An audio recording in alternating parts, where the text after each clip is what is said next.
Good morning friends, स्वागत है आपका अपने यूट्यूब चैनल पर। तो चलिए शुरुआत करते हैं पिछले कल की द हिंदू एडिटोरियल वोकैबुलरी की रिवीजन की। हमारा पहला वर्ड था पिछले कल से इंसर्जेंट। इंसर्जेंट का मतलब होता है किसी तरह का विद्रोह करने वाला, विद्रोही, बागी, उसे बोला जाता है इंसर्जेंट। और ये आप लास्ट वर्ड देख पा रहे हैं इंसर्जेंसी। इंसर्जेंसी का मतलब होता है विद्रोह या फिर बगावत, उसे बोला जाता है इंसर्जेंसी। और जो ये करते हैं उन्हें बोला जाता है इंसर्जेंट। फैक्शन का मतलब होता है ग्रुप ऑफ पीपल, लोगों का समूह, गुट या दल, उसे बोला गया है फैक्शन। प्लेज्ड का मतलब होता है औपचारिक वचन या औपचारिक सहमति, वादा करना, किसी से प्रॉमिस करना, उसे बोला गया है प्लेज्ड।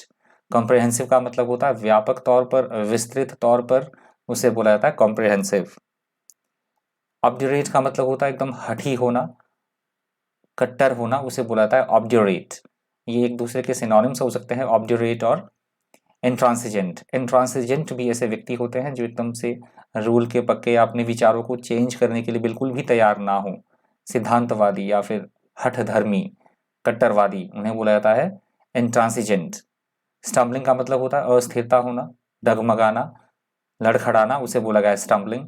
स्पैट का मतलब होता है छोटी मोटी बहसबाजी या छोटी मोटी लड़ाई झगड़ा होना, छोटी छोटी बात पर छोटा मोटा लड़ाई झगड़ा, उसे बोला गया है स्पैट। आउटबर्स्ट का मतलब होता है एकदम से क्रोधित हो जाना किसी के ऊपर, अपनी भड़ास निकालना, उसे बोला गया है आउटबर्स्ट। नेपोटिज्म का मतलब होता है भाई भतीजावाद, कुनबावादी या फिर लाल फीताशाही, उसे बोला जाता है नेपोटिज्म। कुनबा परस्ती, लाल फीताशाही या भाई भतीजावाद। प्रेसिपिटेटेड का मतलब होता है शीघ्रता से कोई किया गया काम या बहुत जल्दी जल्दी से कोई निर्णय देना, जल्दबाजी में किया गया कोई काम, उसे बोला गया है प्रेसिपिटेटेड। रेसिप्रोकेटेड का मतलब होता है विचारों या फिर वस्तुओं का आपस में म्यूचुअल आदान प्रदान, उसे बोला गया है रेसिप्रोकेटेड। नेस्टी का मतलब होता है एकदम भद्दा, गंदा होना, फूहड़, उसे बोला गया है नेस्टी। इनकॉन्ग्रुअस का मतलब होता है अनुचित होना, अनावश्यक, अनुचित, अप्रासंगिक, बेमेल या असंगत, उसे बोला गया है इनकॉन्ग्रुअस। लॉक्ड हॉर्न्स का मतलब होता है बेवजह ही किसी तरह के झगड़े में, लड़ाई झगड़े में फंसना, इंडल्ज होना, उसे बोला जाता है लॉक्ड हॉर्न्स।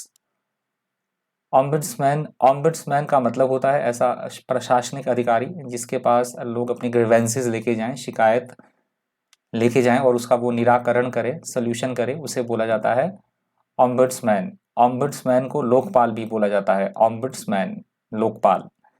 इंटरगल का मतलब होता है ऐसी कोई चीज़ जो बहुत ज़रूरी हो, बहुत ज़्यादा इंपॉर्टेंट होना, महत्वपूर्ण, उसे बोला गया है इंटरगल।